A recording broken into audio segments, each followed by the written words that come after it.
Okay, we are smack dab in the middle of a trial against a man named Blaise Taylor, who has been accused of poisoning his pregnant girlfriend to death because he didn't want the baby. And the best evidence isn't even the toxicology report. It's a phone call that she made to her best friend as she was dying. Let me get you all caught up, and like always, I'm gonna do it in one part. Now, our story starts in Nashville in 2022 with a woman named Jade Benning. She's in her early 20s and she works as a chef. She's young and hot, she's interested in dating, and so she joins Hinge. And on the app, she meets a man named Blaise Taylor. Taylor is actually a scout for the Tennessee Titans. Now, they connected kind of early in 2022, and then it didn't go anywhere, and then they reconnected later in the year, and that's when they first started casually dating. And their casual dates led to an unplanned pregnancy. Though it was unexpected, Jade was actually really excited. She welcomed the news. Blaise, however, was not excited. In fact, he asked her if she would consider getting an abortion. She thought about it, ultimately said no.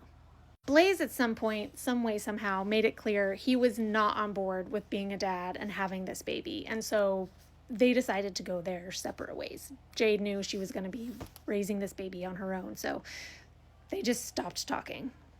However, that ended up being short-lived, and just a few months later, they started talking again. They decided it was worth giving it another go. I mean, they are having a baby together after all. One thing I want to flag here is I don't know what that trigger was or who the trigger was. Like, was it Jade that initially reestablished contact? Was it Blaise that reestablished contact?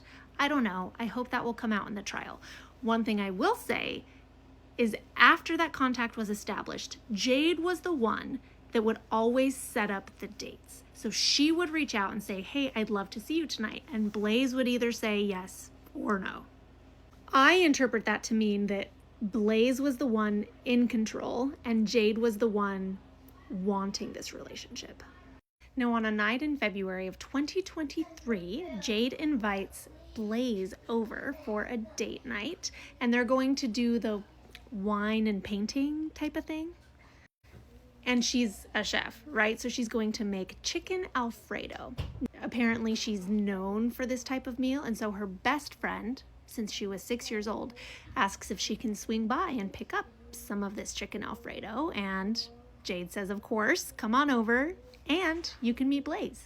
So her best friend, Najea, comes by, meets Blaise, picks up some chicken Alfredo, and she goes on her way.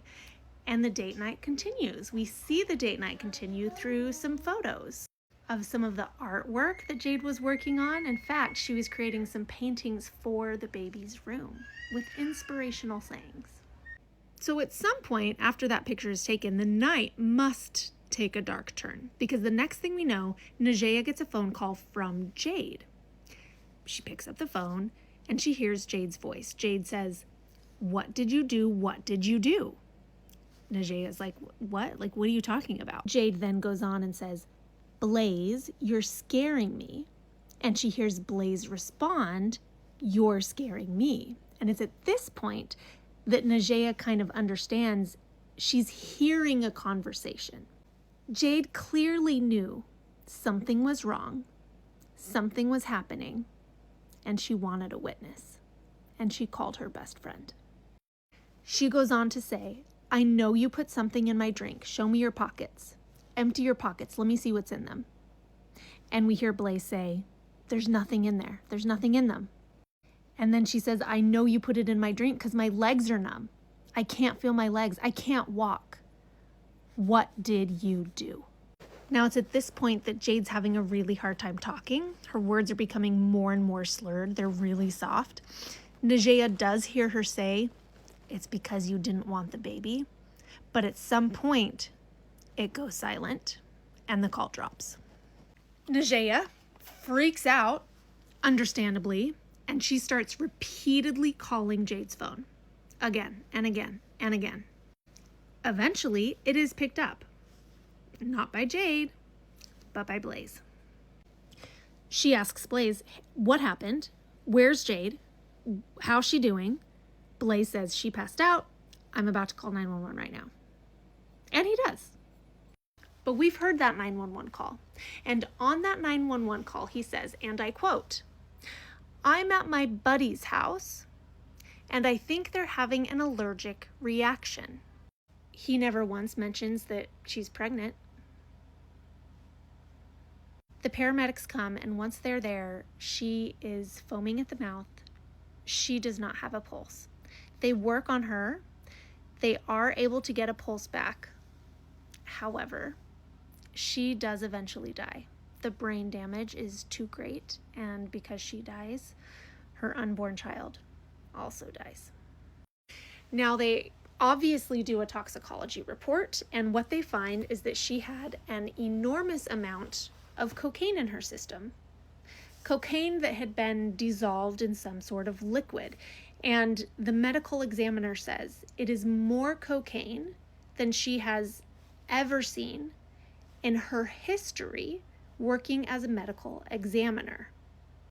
So what the prosecution says happened that night is that Blaise came over with the intention of putting a large amount of cocaine in Jade's drink, with the intention of killing their unborn child, and possibly her.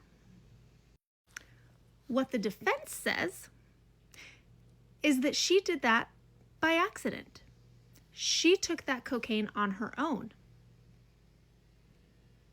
Despite the fact that Najee had been there earlier and said that they weren't partying, despite the fact that this was a dinner date where they were painting, despite the fact that he doesn't even drink, he wants us to believe that she accidentally, in his presence, took a massive amount of cocaine, dissolved in a drink, and overdosed.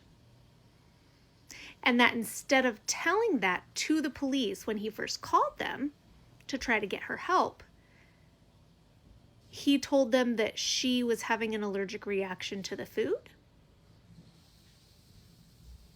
Like I said at the start, we're in the smack dab middle of this trial, so click that follow button and I'll bring you updates.